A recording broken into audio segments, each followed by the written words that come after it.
Hey everybody! Today's video is a bit controversial because we are going to discuss rabbit shaming. And what I mean by rabbit shaming is when somebody makes another bunny owner feel ashamed and guilty about their choices, and specifically if they choose to house their bunny in a cage part of the time.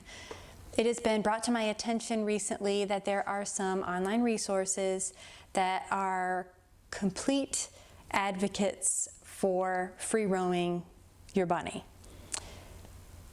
And I think that makes a lot of current bunny owners and even new bunny owners anxious and feel guilty and ashamed if they don't choose the free roam option. And what I want to help people realize is that it's not a one-size-fits-all solution.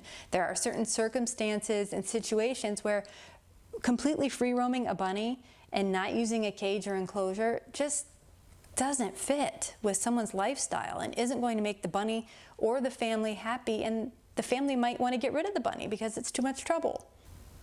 Now, as a child of the 80s, and I know that makes me really old, it just boggles my mind how there can be such negativity and rude comments and topics on social media and videos and websites. And I just want to help people understand that it's okay if you don't house your rabbit as a free roam bunny. And it's okay if you don't choose the cage that I recommend or the methods that you see recommended. You have to consider your circumstances. When I first started with rabbits a few years ago, I intended to show them and breed them, and at the time, the standard was to use a small wire cage, which I now know was not a good decision. But at the time, I had not had much exposure to the pet rabbit lifestyle, and so I didn't know any better.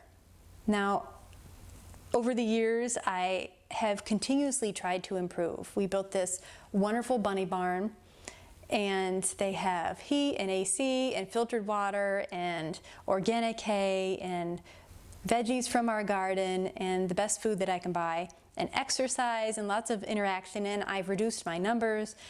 So there have been many steps I have taken to improve.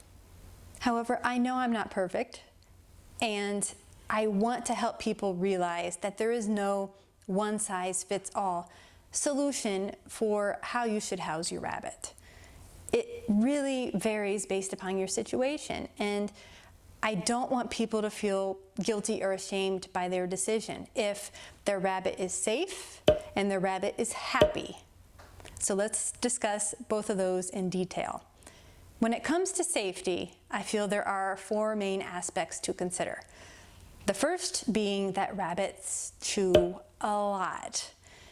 Cords, furniture, baseboards. Yeah, I'm talking to you, Anna.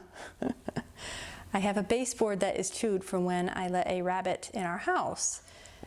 So you basically have to baby-proof your house from the floor until about maybe 3 or 4 feet because bunnies can jump.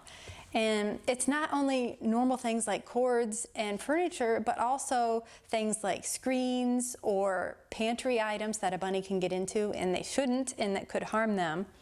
And you have to remember that rabbits are different than having a cat or a dog in your house. I mean, would you let a hamster or a guinea pig or a chinchilla just free roam in your house? Probably not. So you need to understand that rabbits are unique individuals, and you can't treat them in the same way that you would a cat or a dog. You have to make sure that they are safe, and chewing is one of the biggest issues. Not only could they harm themselves and need to go to the vet, but they also can harm your furniture and your house and things that you have worked hard for. The second issue when it comes to whether it's safe to let a rabbit free roam is the litter training. Now, I definitely recommend spaying and neutering for any bunny that is going to be a house bunny, because that helps significantly with their ability to be litter trained. However, I have never met a bunny or heard of an indoor pet bunny that doesn't leave the occasional poo ball here and there, and some are worse than others.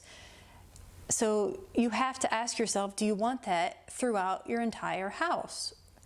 Or would it be better to have that contained to an exercise pen, a small room like a laundry room or a basement, something like that? Because no one wants to step on a rabbit poop. If you're lucky, it's dry rabbit poop, but sometimes it's wet. So in addition to the chewing issue and the litter training issue, there's also the risk of escaping. You know, bunnies can slip out a door, they can chew through screens, and if you are not in a house that has a fenced yard, completely fenced around, your rabbit could take off. And they're not like cats or dogs. Unless your rabbit is extremely tame, they might not come back. Like take Anna, for example. I don't know if you can see her. She's just hunkered down in this tub of hay here. When I first got her, I was brushing her on a picnic table and she jumped off while I had turned my back to grab another brush, and we couldn't find her for a day. And thankfully, no predators got her and she did come back, but that isn't always the case. So free roaming can be a safety issue for your bunny, as well as the objects in your house getting ruined or hurting the bunny. And finally, you have to remember that bunnies are prey animals. So if you have cats, dogs, or another predator type animal living in your house, that can stress your bunny out. And in a case like that, you might need to separate your rabbit from your other pets. And so free roaming does become a safety issue in certain instances, and it's not for everyone. Some people it works great, then fine. But if it's a safety issue, you need to reconsider. That's my viewpoint. Second, you need to make sure your bunny is happy when you are making your decision about how to house your bunny. Now, a small cage definitely is not the best option, especially if you can't give your bunny a lot of exercise. But with daily interaction, like you see me doing here with Anna, your bunny will bond with you, and they don't have to have another bunny to bond with. The problem with bonding is it doesn't always work, despite months and months of attempts to bond. And if it doesn't work, then you have to house them separately because they could harm each other. So with lots of interaction, your bunny can bond with you or a member of your family. And with exercise, your bunny, I believe, can be happy with exercise and interaction, and yet be housed in a nice cage or enclosure like an exercise pen when you are sleeping, when you're at work, when the kids are at school, when somebody is not around to supervise the bunny, to make sure that the bunny is safe and that your house is safe too.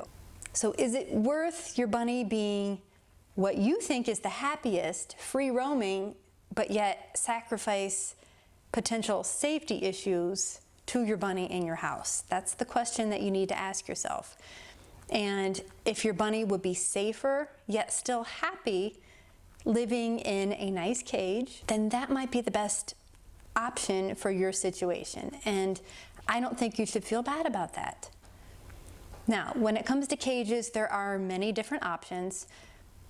As you probably know, I use the KW Cages Bunny Villas. I have double-story bunny villas where they have 2 levels and it's solid floor. It's a textured vinyl floor, and they have litter boxes. You can even get 3 or 4-story bunny villa. However, there are other options, of course, because my way, I'm not telling you is the right way. I want you to know that there are lots of options. I'm going to show you some pictures from my previous customers and from friends, what they have used for their bunnies. Some people like to use exercise pens in an area like a basement or a laundry room.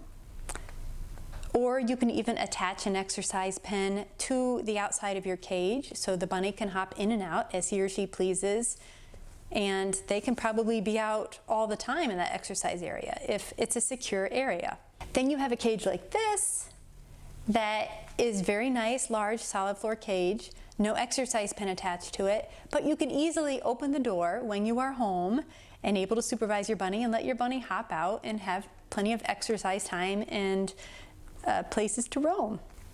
So I hope this video has helped to convey to please be respectful of other people in their decision of how to care for their bunny or whatever pet it might be.